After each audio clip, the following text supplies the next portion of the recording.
Creator in Conversation presents Steve Ditko, Beyond the Myth, Part 2, Working with Steve Ditko.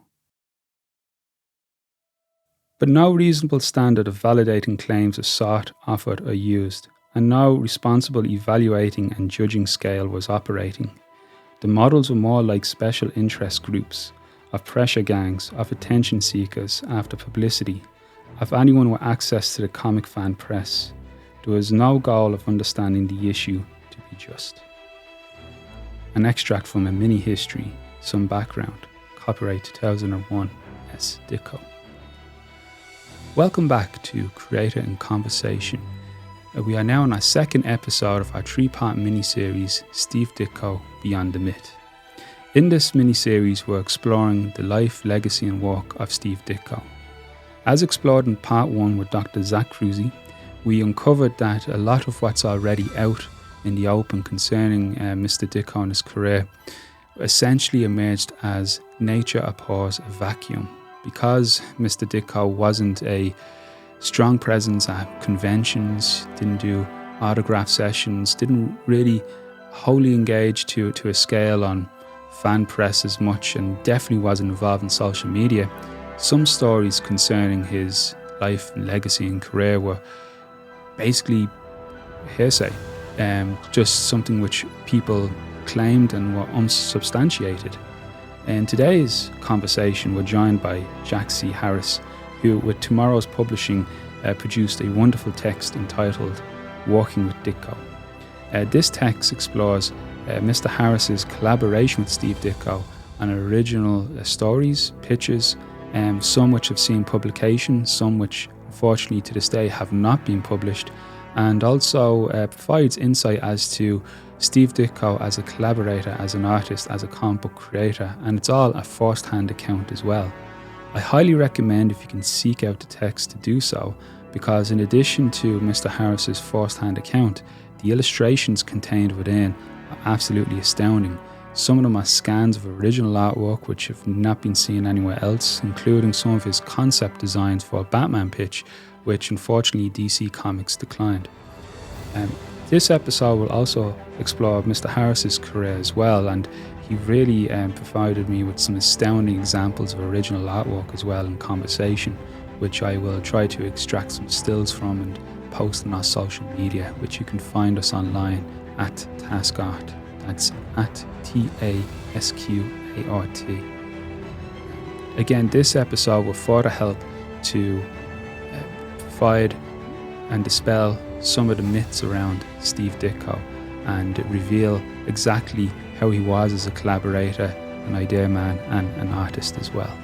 So my thanks again to Mr. Harris for joining me in this edition of Steve Ditko, Beyond the Myth.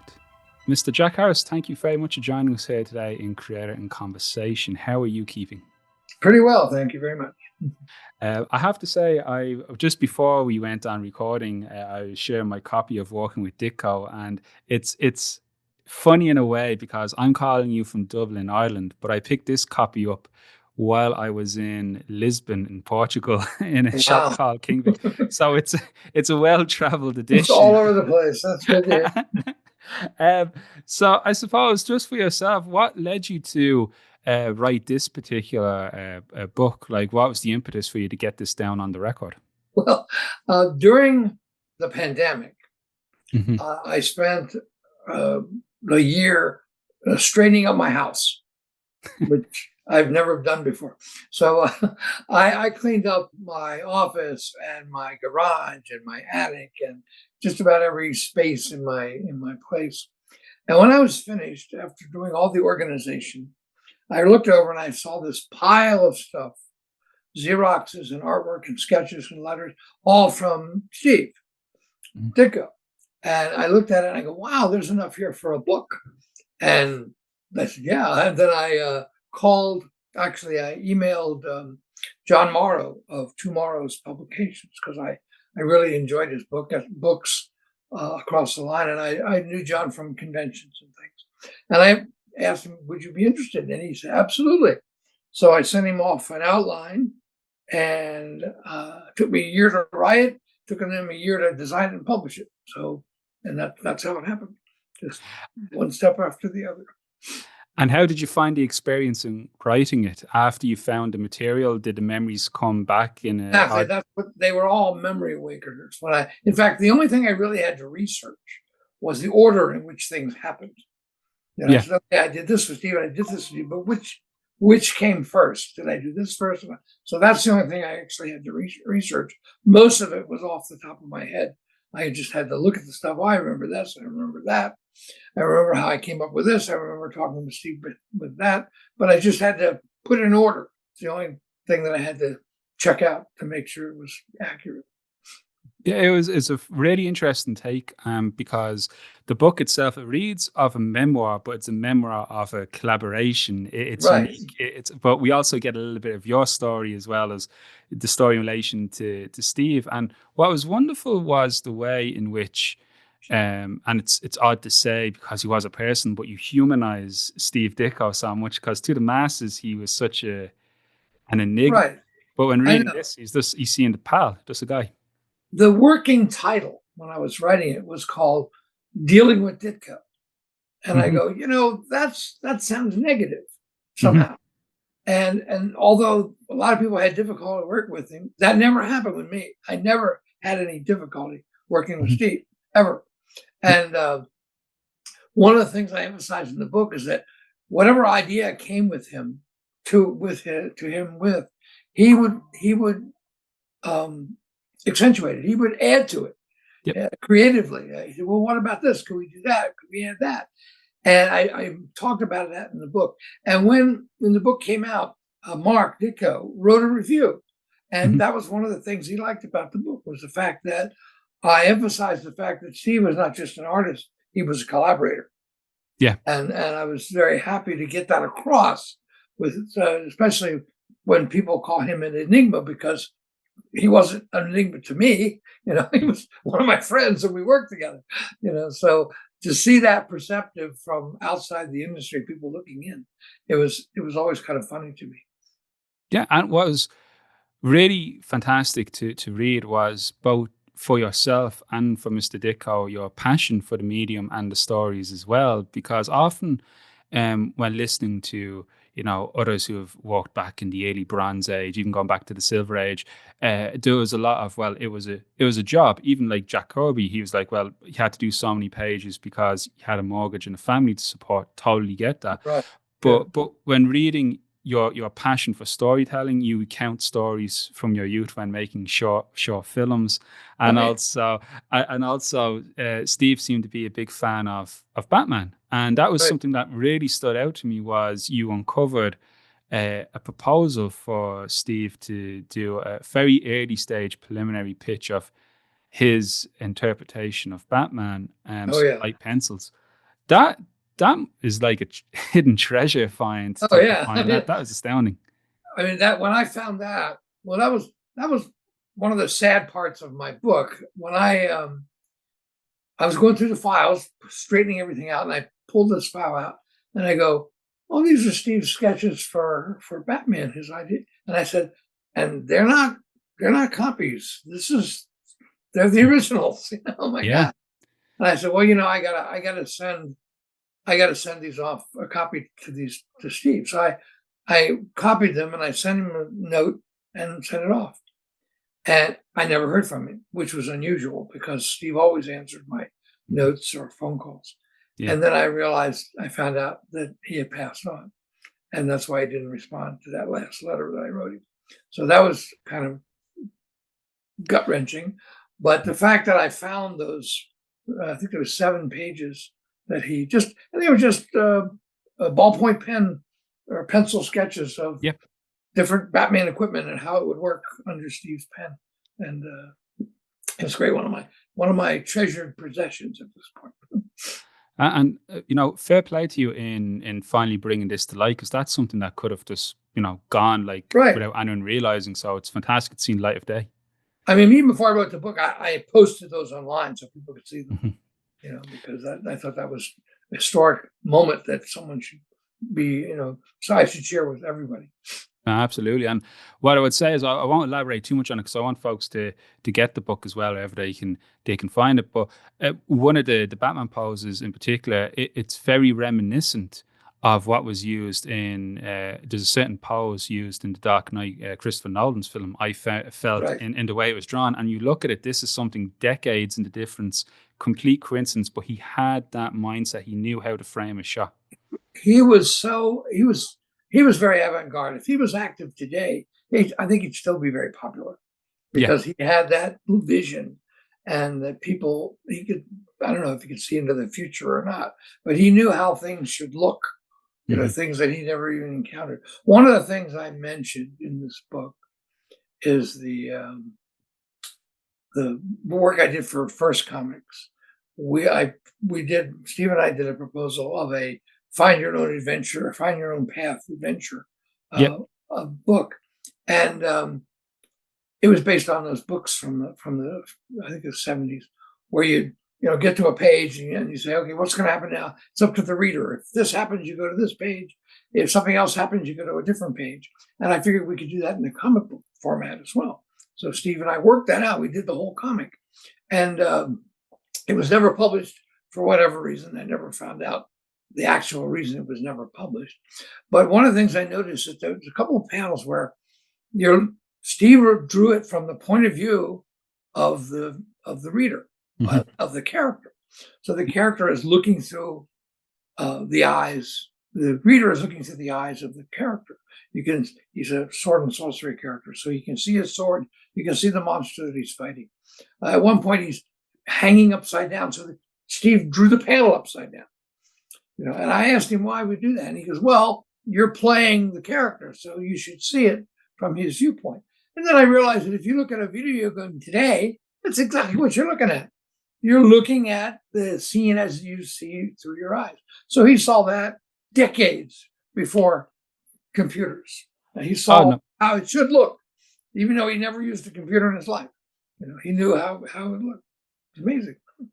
It's astonishing, and that was the fantasy master, I believe.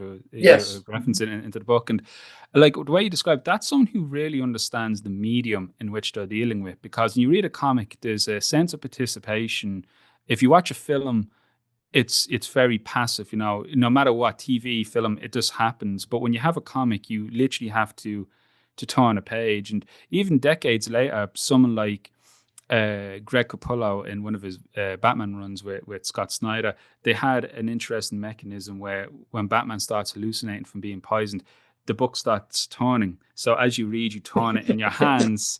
So, and I'm just like, but that's where people who understand me, like he really was, people throw out like the word genius in some ways, but Ditko, though he would have probably loaded any label I mentioned to it was visionary is the word. Yeah. He could see it. He was a very visual person anyway. So he could see what it should look like. Even before I always got the impression that before he put his pencil to paper, he knew what the page was going to look like. Yeah. He just already knew. He was just tracing what his mind was telling him. He already had it in his head, but it was, and that was one of his great strengths, was designing weird stuff that you looked like you could actually build it if it was possible. You could actually do it. Yeah, his concept art for some of the stories you pictured, there's one where there's a hidden basement and there's like a transporter light switch, and he just drew that. He just had it plotted out. Amazing. I mean, I said the kid in that particular story, the kid had a secret basement. I didn't know that he had a light that could transport him to it. That was Steve's idea. But I said, what a great idea. That's fantastic, because it made a great visual. So, yeah. No, absolutely. And it's funny how, in terms of like you were saying, if he was still active today, when I was speaking with Dr. Crucy, I was mentioning my own experience when I first came across the work of Steve Ditko was in the UK, and we get it here in Ireland as well, a company called Panini would reprint Spider-Man comics. And back in the 90s when I was growing up, we got like an oversized one where the first part would have been the 90s Clone Saga, which would have been the most recent story. But then as a backup feature, they had Amazing Spider-Man 2 with the Vulture. And that was the first time. And as a kid, And like we're talking like Thunder Night, so we're talking like 30 plus years since the story first, saw print. That's what drew me the most in. And it held up. I didn't, as a child, realize, oh, this is like the 60s. It's just the technology. That's when he first went into detail about how the web shooters, work and everything. Well, that Astonishing. It's timeless. Ditko is, I was DC fan.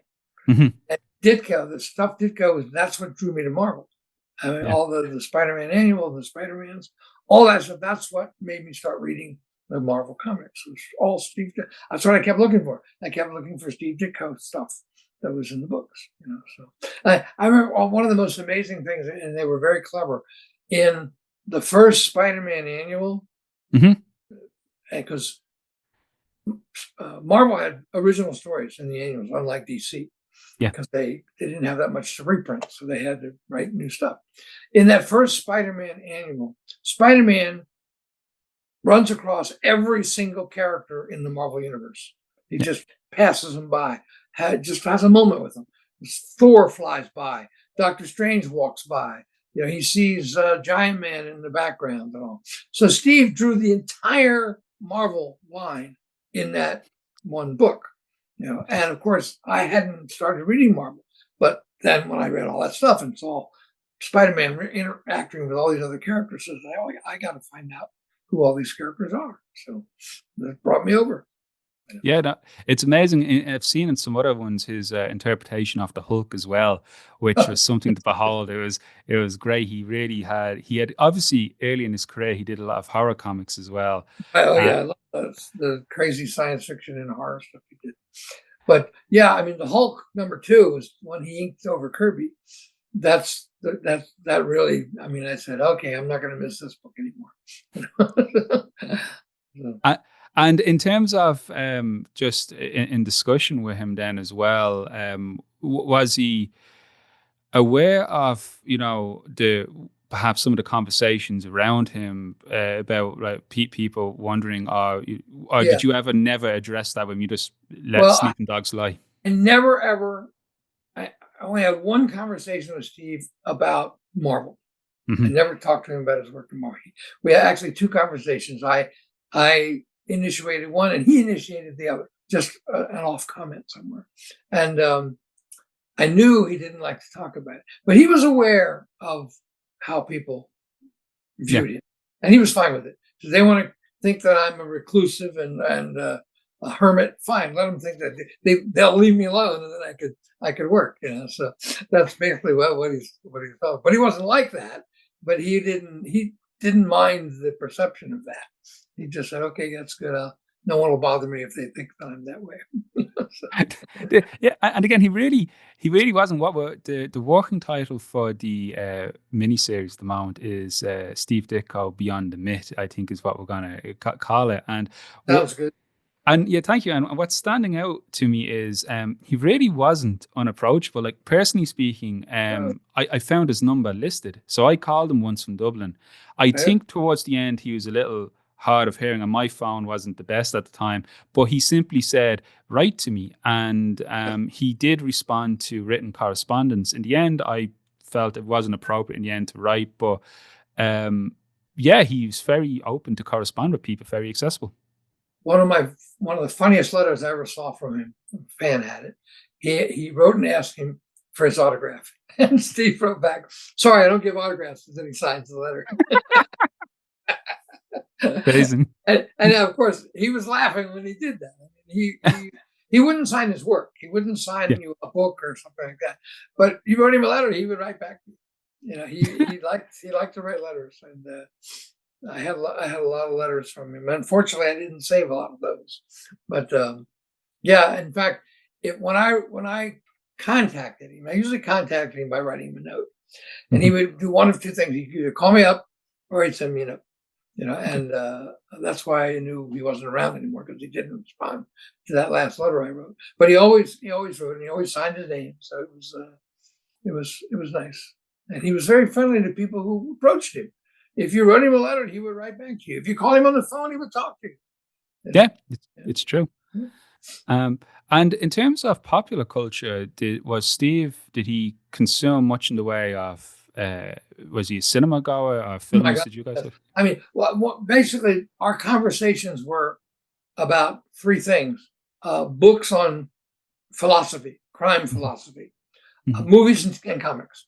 And his studio, again, days before the internet, there were shelves and shelves of movie stills, movie photos from movies, and he used as reference. And he loved movies. He went to the movies all the time. We would talk movies a lot. We'd talk about what our favorite movies were and things like that. He loved movies. He really, really enjoyed them. I think movies and comics were his passion. So he loved film. You know. Do you think he would have ever wanted to pursue a career in film in the way of storyboarding or concept artwork? Do you think he ever expressed an interest or desire if an opportunity presented? I don't think so. I mean, I never met anyone, professional or otherwise, who wanted to be a comic book artist more than Steve Ditko did. That's what he wanted to do. He wanted to be a comic book artist, and that's what he was doing, and he was really happy with it. And he was never not doing it. I mean, even when he didn't have an assignment, he was creating something on it. And there must have been, I think I mentioned in the book, there was dozens of characters tacked on his wall of his studio that no one ever saw. You know, that he would make them up, and like I think he'd make up a couple a day. You know, that's what he was doing. It was astonishing. It's amazing. It's so interesting because he's, as far as I'm aware, I don't think he ever traveled extensively or traveled far from going home to family. But he's known around the world. His family once a year at Christmas time. He would tell me, "I'm not going to be available for next week. I'm going to be in Pennsylvania visiting my family," and that was it. You know? And I don't think he ever went anywhere else.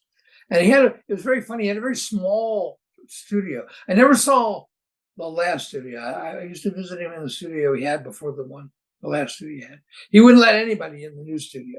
He didn't like people in his studio. So in the last conversation I had with him, we were out in the hallway in front of his office. We didn't want to be in there. But in the old studio, I'd come up and we'd sit, and it was like really small, very small area. Had one window. He had a huge drawing board and all these books, and surrounded by books and movie stills, and a little black and white rabbit ear television sitting in the corner that he would turn on and watch, and that was it. You know, and out the window I always thought it was funny. If you look out the window, you can see one of those water towers that's in every issue of Spider-Man. It's right outside the window, and so I think he drew that in every Spider-Man story ever drew that water tower. So, but it was. In fact, in New York, when we were walking with other people, we would refer to those as Steve Ditko water towers in New York.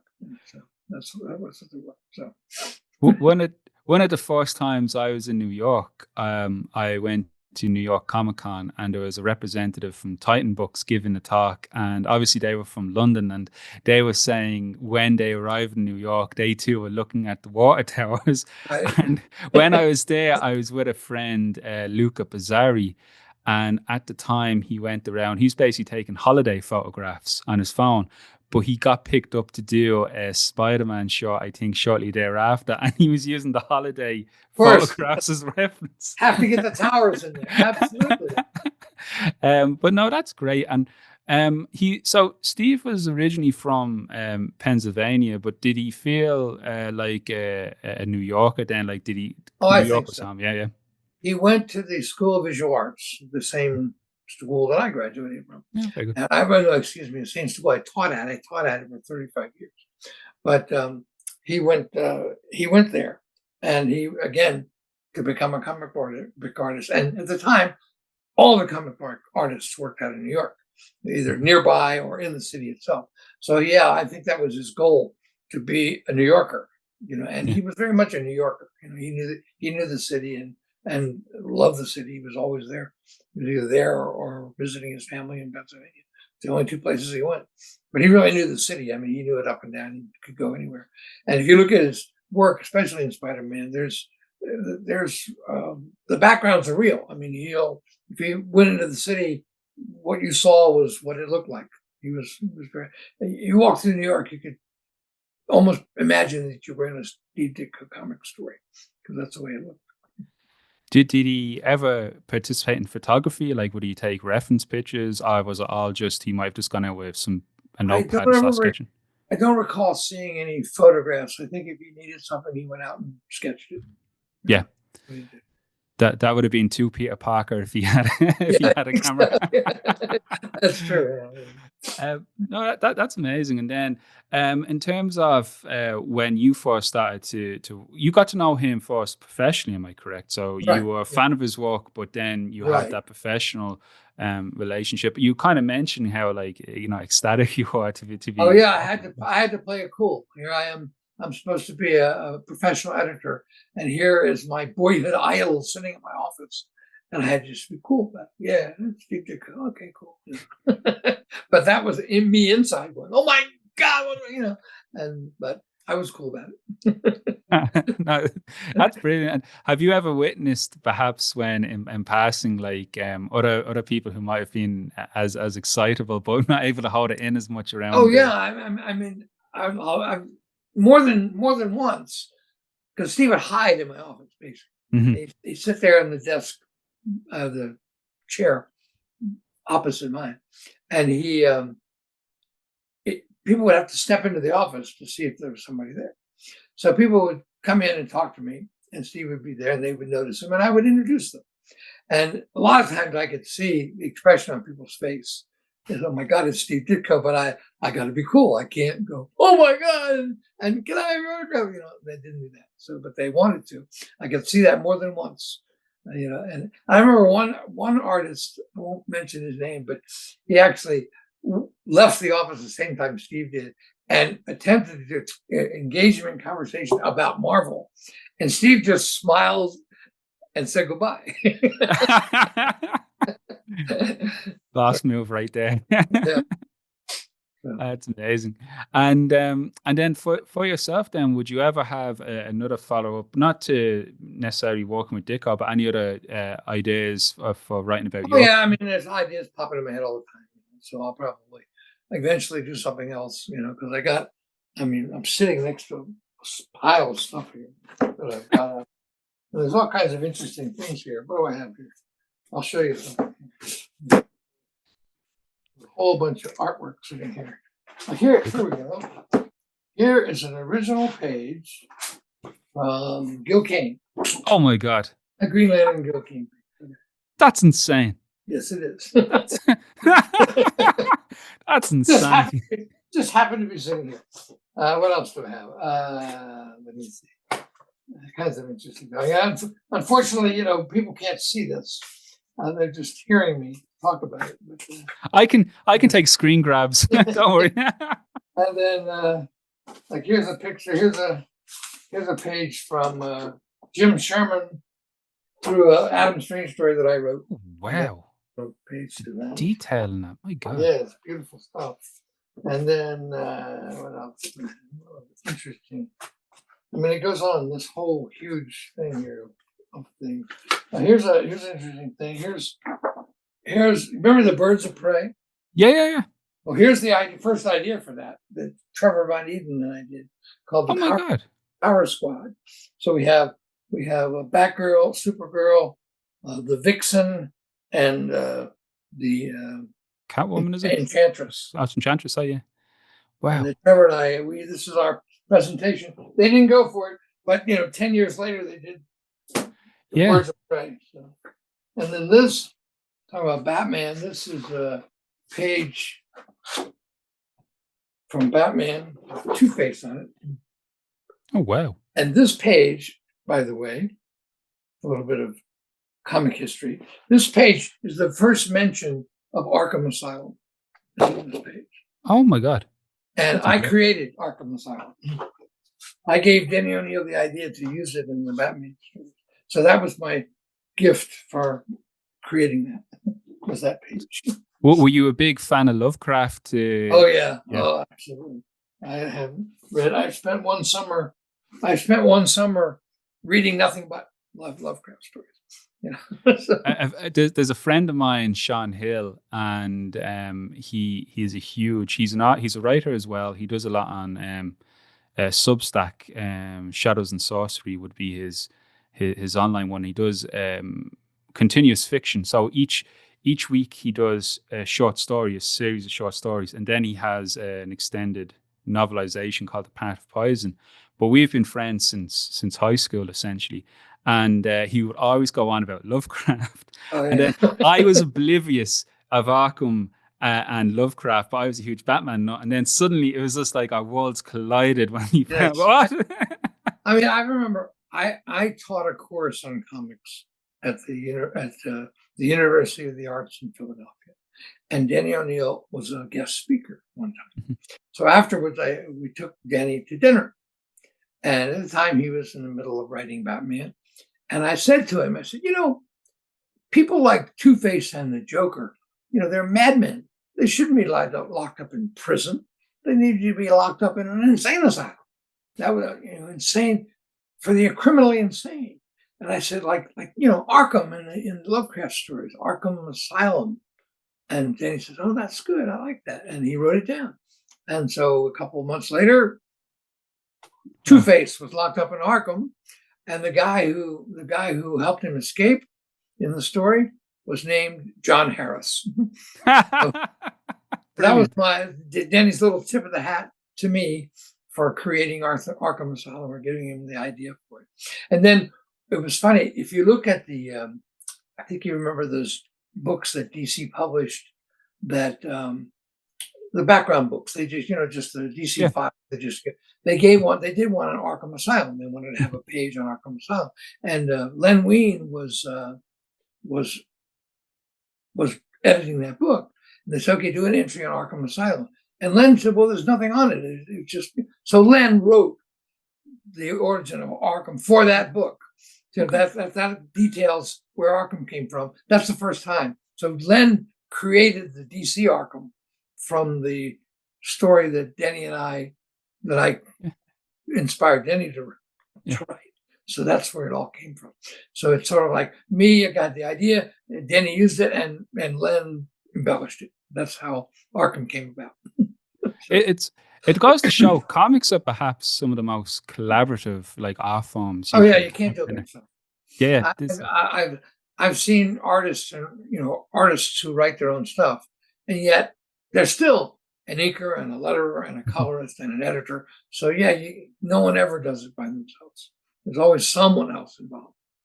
Yeah, no, and it's all the better for it. Like, one of the first, before I set up the academy and before I even began teaching in other places, I had set up a small independent comic book publisher called Lightning Strike Comics. And one of my friends, Robert Carey, who worked with us, he actually went on to work for DC. He did the latest DC Outsiders book that came out. And he had the idea that we should do an anthology, because at the time we were all just unemployed writers, artists. But he said, if we collaborate, your friends and family, my friends and family would all, and it helped by the numbers to raise. But the collaboration, then it taught us how to communicate, keep deadlines, production pipeline. Right. And it's, for everyone who thinks, what can I do to streamline it or do it more singular, the collaborations where the magic happens, Sure. Well, one of my favorite stories in my book is when Steve brought a page of Shade the Changing Man in. Mm-hmm. And there's a picture of Shade punching somebody out. And I said, "Steve, this is the wrong hand. You drew a left hand, and it's for your right hand." And he looks at it, and I'll never forget it, because he looks at it and he holds his hand like this. With his two fingers, and he looks at it and he goes, and he realizes I was right, and he looks at me, he goes, "Well, that's what editors are for." And he runs off and he goes and changes the page. Okay. That was okay. Now we have a relationship. That was the moment that I knew that we were collaborating, because I corrected a mistake he made. That's pretty. And it's actually funny enough when you mentioned looking at his hand, like, he had very distinct ways of drawing hands. And then what I've uncovered was he seems to have used his hand. Yeah, he made that gesture all the time. When he'd talk and gesture, he'd have his pointer and his pinky up, looked like he was about to shoot web or cast a spell, one of the two. Yeah, he talked like that. It was very funny to see. watch his hands, and that's the way. And well, Mike Gold, who wrote the introduction to the book, he said that he introduced artist Ross Andru to Steve. They'd never met before, and of course they both did Spider-Man. So one of the things that Ross asked him, he says, "Why do you draw hands like that?" And Steve's answer was, "Hands are boring. I had to make them interesting." That's drawing hands are boring, so I had to make them interesting. So that's why he said that. He's not wrong, because when you think about it in comics, we haven't the luxury of film or animation where you can have like a couple of actions in a single panel. It has to be one. So to make it as kinetic as possible, like the idea of the famous Spider-Man slinging a web, like that's instantly we immediately fill in the gesture of the two fingers coming in. It's again very clever in his approach. Well, that's the reason. One of the reasons I liked comics as a kid. I'd watch the Superman TV show. Yeah. And I'd say, "Oh man, that was really great. I'd like to see that again." Of course, it wasn't rerun for months, or if it ever at all. But comics, you got a page and you see this wonderful action, and you go, and you could just stare at it forever. And then the next day you come back and look at it again. It's still there. Before the days of taping your television shows, you had the comic was always there. I like that a lot. And then Steve had that great thing where you could do the sequential. Yeah. And you're talking about when I taught writing for comics in the School of Visual Arts, and I would get someone writing a script, and they would write this. They'd say, "Panel 1, Batman jumps out of the Batmobile, climbs up the fire escape, and punches the criminal." I said, "That's panel 1." I want to see you draw that in one picture. Go ahead, do that. It's impossible. You can't think like a movie. You have to think like a storyboard artist. That's the difference. You can't think of the movement. You got to think of the moments. Yeah. It's no, absolutely, and it's trust me, we see that a lot with the students, particularly those who are like, I think it happened a lot during the pandemic. I'll turn this film script into a comic, and I'm like, whoa, hold on a second, it's not as easy as you think. It's actually, like you said, it's storyboarding. That's what you have to do. Yeah, and you have one scene in a movie script. You're talking about 3 pages in a comic book. Exactly. You can't do it. It's like I've never seen I can't really think of a really great movie adaptation of in a comic. You can't pull it off. You can't get the feel of a movie in a comic, and you can't get a comic feel in a movie. They're two different mediums. They do collaborate occasionally. You have some great movies and some great comics. Yeah. But you have to look at them separately. They're different things, different entities altogether. No, absolutely. I published the Kingfisher Syndicate strips of the Phantom here, and in the past we've done some original Phantom stuff, and I sometimes work with the guys in Australia and Frew. But I didn't realize too much later that Mr. Ditko did go back to Marvel in the 90s, but he didn't go back to work on any of his own characters. He would go back to work on new. But what stood out to me as interesting was, because of the Phantom, he had actually done it is a TV animated show called Phantom 2040, an animated show, and Steve had actually done some of the comic tie-ins to it, and it was interesting to me for a couple of reasons. One, obviously my association with Phantom and interest in Phantom. Two was the way that show was animated really did lend itself, I think it was a French animation studio, did lend itself very well to Steve's particular style, because he had a way of drawing characters, a kind of more slender Phantom, but it did suit so well. Were you ever around Steve when he was working on that project? Did that ring any bells? Not the specific Phantom. I stood over his shoulder and watched him draw quite a number of times, but usually stuff that I was working on with him. It's funny. He never drew on the drawing board. He always had a smaller board on his lap, leaning against the drawing board, and he'd draw on his lap. That's what he do. But I never saw him do the Phantom. One of my big regrets is I went to a convention one time, and I was sitting at a table, and about 5 tables down was Lee Falk. Oh. And I never went to go talk to him. And by the time I went down there, he had left. Missed the opportunity to talk to the Phantom creator, because I was one of my, actually it might have been before I discovered comic books. I was reading Phantom and Mandrake in the newspapers. Fantastic. I really loved Mandrake. Mandrake was a big fan of Mandrake. I've been trying to coax King Features to do something new at Mandrake, to revive the Mandrake strip. So I'm slowly slowly trying to persuade and putting on the Irish charm to see what I can get. Well, if you get them to do it, tell them I'll write it for them. Absolutely, 100%. It's actually, we had David Barry on the podcast, whose father, Cy Barry, obviously legendary Phantom artist. But David's in the process of writing a biography for his father about his career and life and times. And it's been interesting. He's revealing some interesting dynamics between Mr. Barry and Mr. Falk. So it's going to be an interesting story and tale to share with everyone. Somewhere up in my attic, I have a stack of Phantom strips like that. Oh, amazing. Do you live in a museum? It sounds like you have like this amazing art gallery of you look in the room here, I have our original artwork on the wall, and there's a Green Lantern page over there on the wall. There's a Castle of the Bat page, there's a Greg Morrow page from Heavy Metal. There's I'll show you this one. Get it off the wall. Oh, God.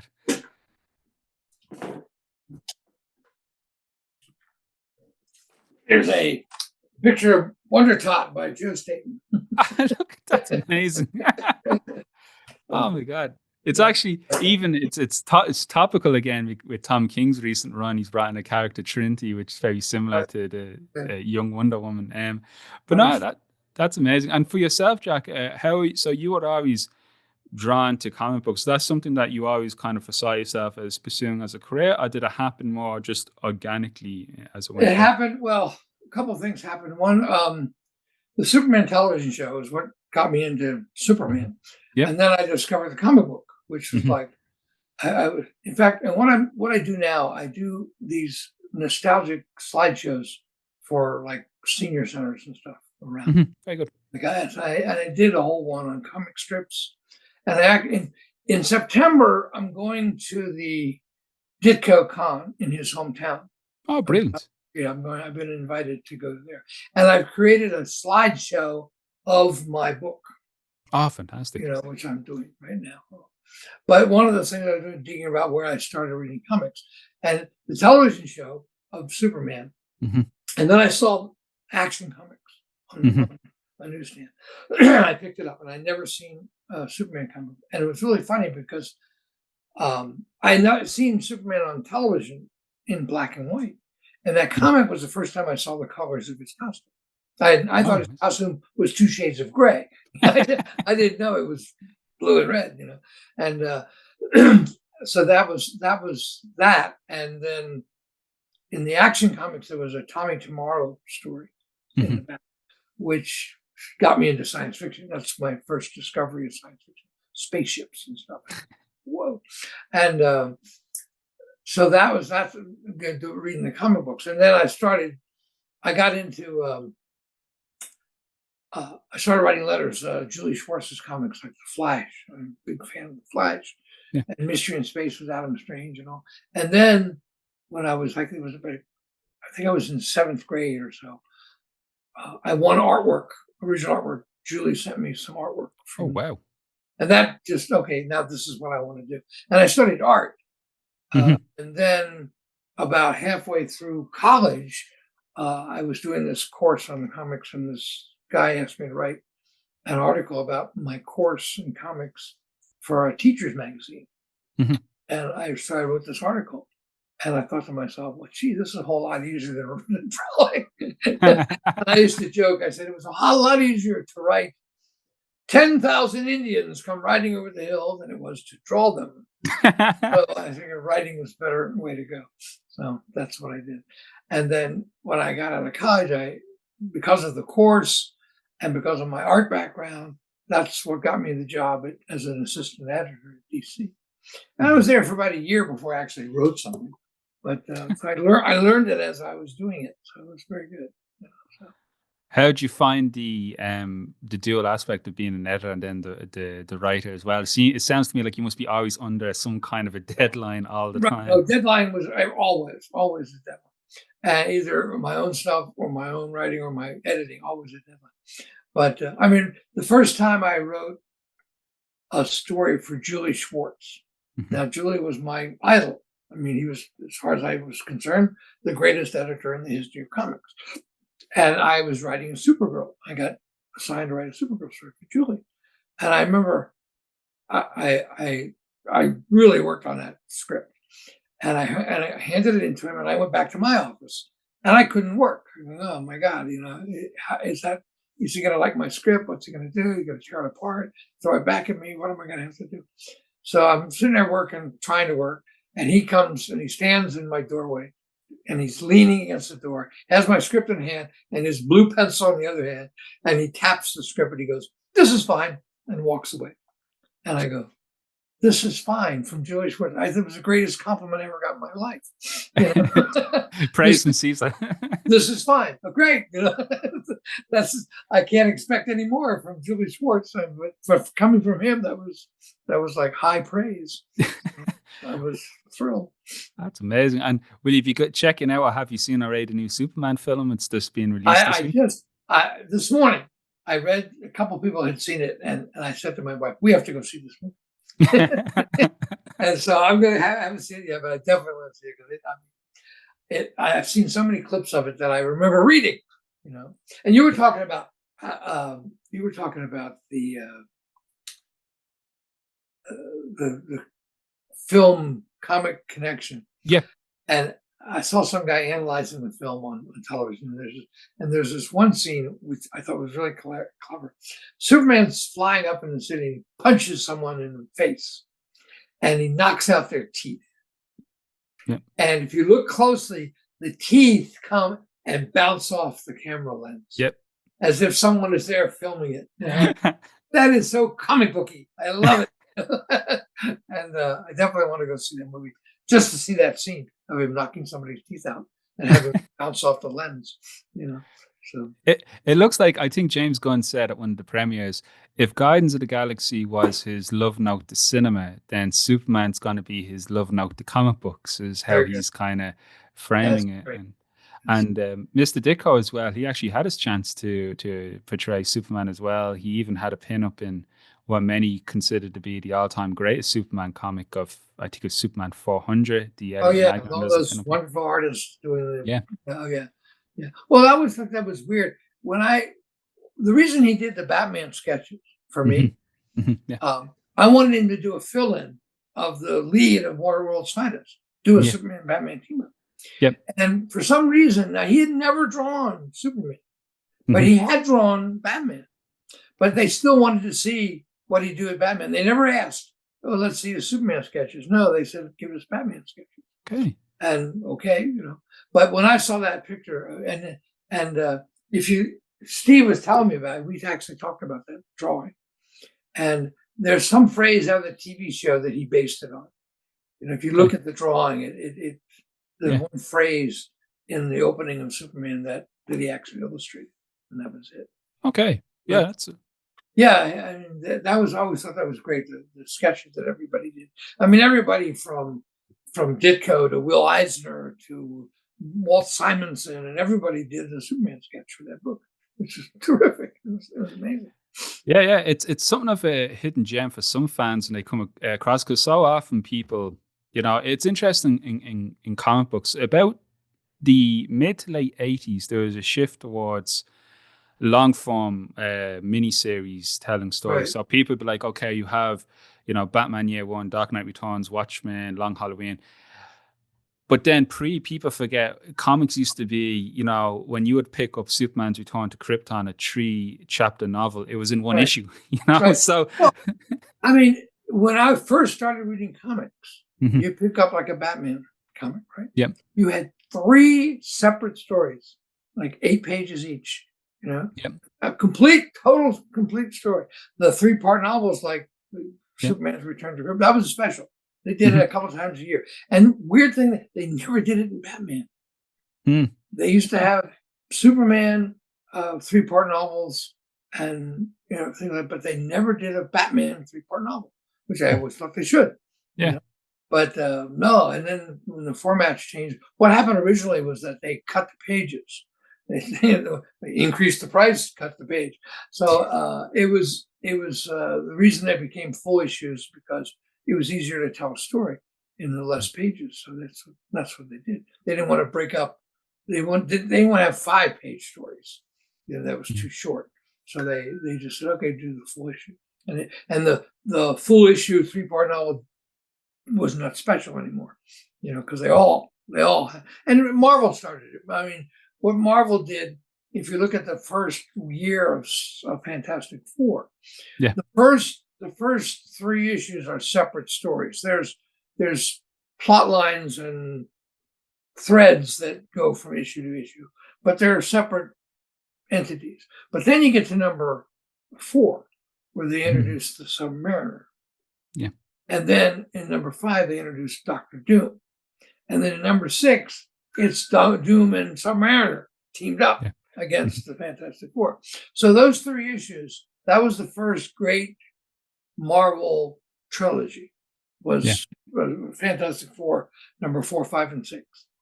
And then they started doing it all the time. It was an ongoing story. It never ended. It was like this ongoing soap opera.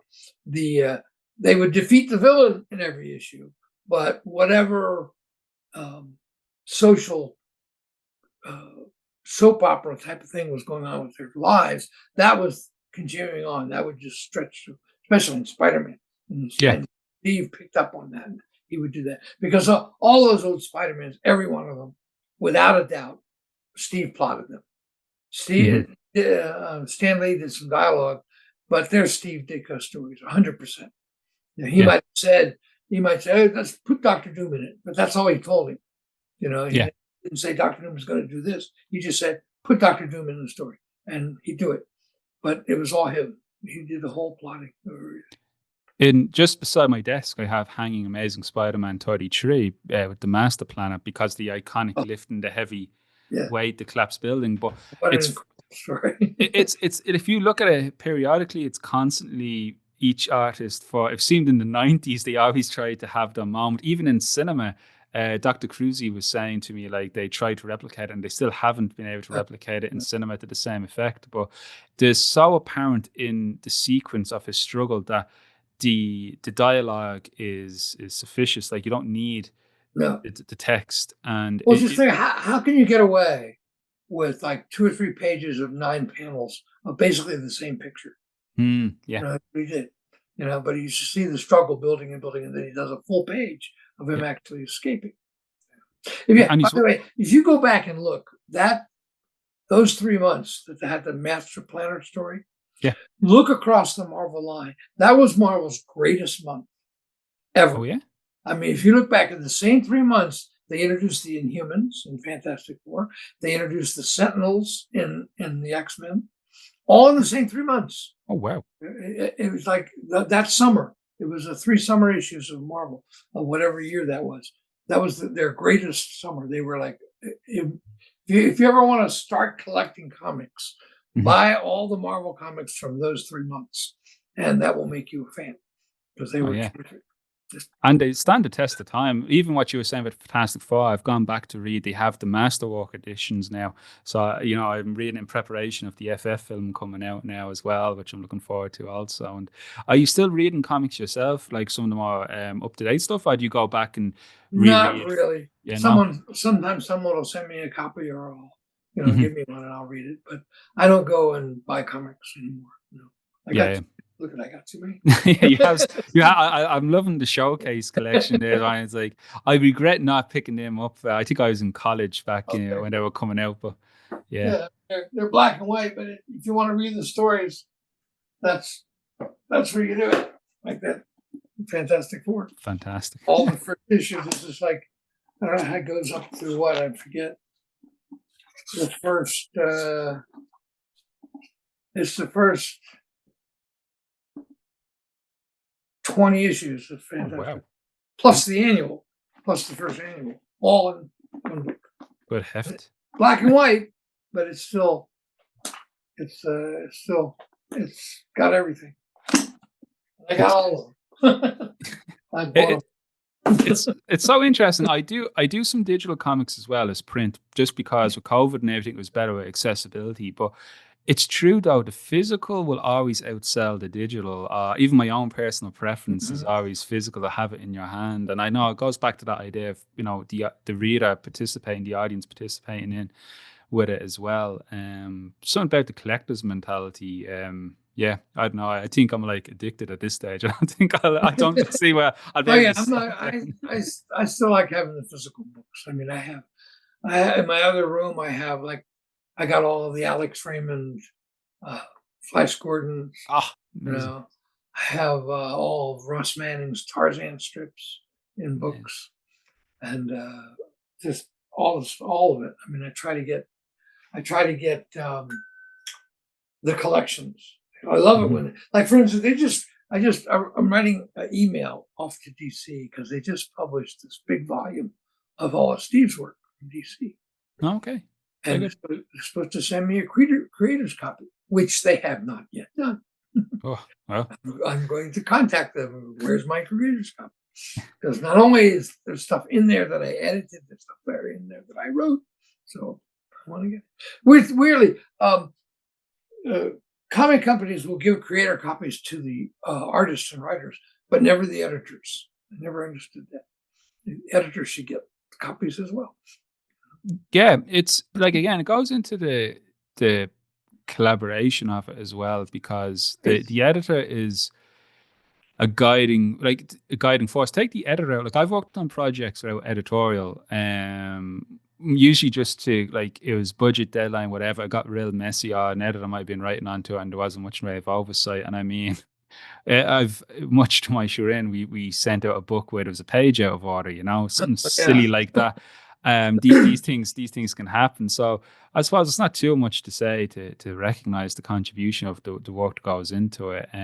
It's no more different than when you go to see the latest Superman film, like those working in CGI or the After Effects to make it happen, like they too is deserving of this is the. Well, I remember that I've seen. Well, you see it as an editor. You see a pencil come in, pencil pages, and then you see somebody bring it back inked, and you go, "Oh my God, it's like 100 times better than it was when I left last." And then you see color. You go, "Oh my God!" Gee, you remember one of my favorite covers? It's Captain America. It's called "He Who Holds the Cosmic Cube."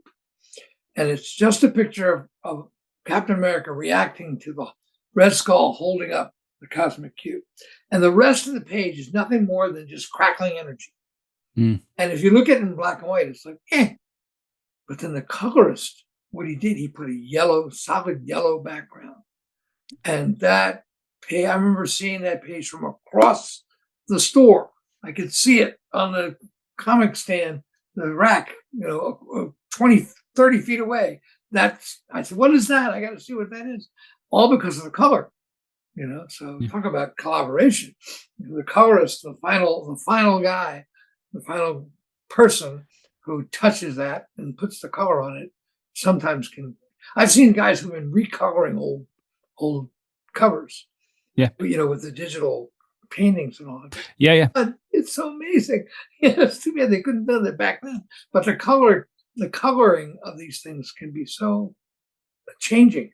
It can just alter it, make it 100 times better just by the right kind of color. And with the technology now, so right beside me, we print in-house. So I don't know if I just tip a little bit. You see, this is the start of a printing press here. So we actually do in-house with the machine, but it's called digital instead of plates, because we have the magazine gloss, but we just, we can produce it on demand. But the resolution and quality, it's like National Geographic levels now. It's insane. And we actually had in the podcast, our first few episodes, we were joined by a gentleman called Michael Carroll, who is a writer best known for some Judge Dredd stories of 2000 AD. And he gave a fantastic talk, and he hit upon exactly what you were describing. And he began in the reverse from the consumer, saying the first thing we register visually is color, then the artwork, then Right. we go in and then we start, Story. reading. Yeah. And this is it. And he was saying this is the writer. It's a visual medium. But it reminds me of, and this is something I heard before. I don't know much to the validity of it, but when they first started printing Spider-Man, it was newspaper paper, which is like a sponge for colors and inks. But apparently, Steve Ditko was saying that the color scheme with Spider-Man's red and blue, he had always envisioned more of a kind of an orange and purple hue, not garish, but that he was accounting for the absorption of the ink onto the paper. Had you ever heard of something like that, or in your experience in editorial when preparing something to go to print, was that ever a consideration in the reproduction when something was colored? Oh yeah. Well, there was a time, I don't know if you remember, where they were using plastic plates. Plastic plates, interesting. And they, I think they stopped because what would happen is that if you had a thin line, it would squiggle. Okay. And we get this horrible printing because these squiggly lines, because these plastic plates would get hot and they would melt and it would make a wiggly line. And so I tell the artist, no fine lines. Don't do the fine lines because they won't stand up to the crappy printing we're getting. Yeah. And so we'd make that consideration. And I remember there were some of the earlier artists, the younger artists who would come in. I have to explain to them about reproduction. See, that's a really fine, detailed drawing. But remember, it's being reduced 1.5 times. You're like, no one's going to see that. It's going to be lost. The only person that's going to see it is me and you, and that's it. Who else is going to see it? So I remember one of my friends, Howard Bender, who's an artist. What he would do, he learned to read comics as a kid, learned to draw comics, and he would draw them, 8.5 by 11. That's when he saw it. He didn't know about the giant art. So then what he would do later on, he would lay out the story like it would look. He would draw it on 8.5 by 11 typing paper to do layouts. Then he would take it over to the Xerox machine and blow it up to the artwork size, and then put that on a light board and redraw it the size of the artwork needed. Because then he knew that the reproduction would come out the way he wanted it to, because he drew it the size of the way you were going to see it when you read it. So very clever. I mean, look at the difference. I have a couple of pages. That Green Lantern page I showed. That's the old twice up artwork. It's twice the size. I have another one. This is a page from Mystery in Space. Oh wow! Years ago, first piece of artwork I ever wrote was this piece. I used to correspond with that. But then you look at the artwork from today. Here's a picture from Hawkman that I did. But see, that's the difference. Oh yeah. This is the original back in the 50s, and this is the original on. And they would have sent it off to photograph then as well. Yeah. So when you shrink it down, you lose. You can't detail it in the size as you could in this. You lose it in the reproduction. That's how it works.